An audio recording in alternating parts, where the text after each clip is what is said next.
Ada yang orang telah menerima BRIM beranggapan dia orang kena daftar. Yang mana yang penerima sekarang ni dia tak perlu daftar. Mana dia akan menerima BRIM. Hanya kita minta mereka yang tidak ada akaun bank dalam data dia tu supaya dia daftar. Dia bagi tahu kepada pihak lembaga hasil dan ini dia nombor bank. Pasal kita nak bayar ke akaun bank. Dia lebih efisien lagi. Di sini saya kata setelah kerajaan cuba 2 tahun buat cara majlis beratur, kerajaan buat kajian, tak boleh macam itu. Kita mesti jaga kepentingan rakyat, kalau beratur bawah hujan, bawah panas. Jadi kerajaan kata kita bagi masuk dalam akaun masing-masing. Itu yang kita nak buat.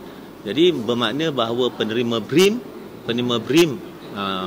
yang telah terima ni, yang makna gaji 3,000 ke bawah per keluarga, isi keluarga, dan juga yang umur 21 ke atas yang pendapatan bawah 2,000 yang telah terima tu, dia tak perlu pada pendaftaran.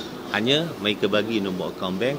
Hanya yang baru permohonan belum dapat yang antara RM3,001 tu kepada RM4,000.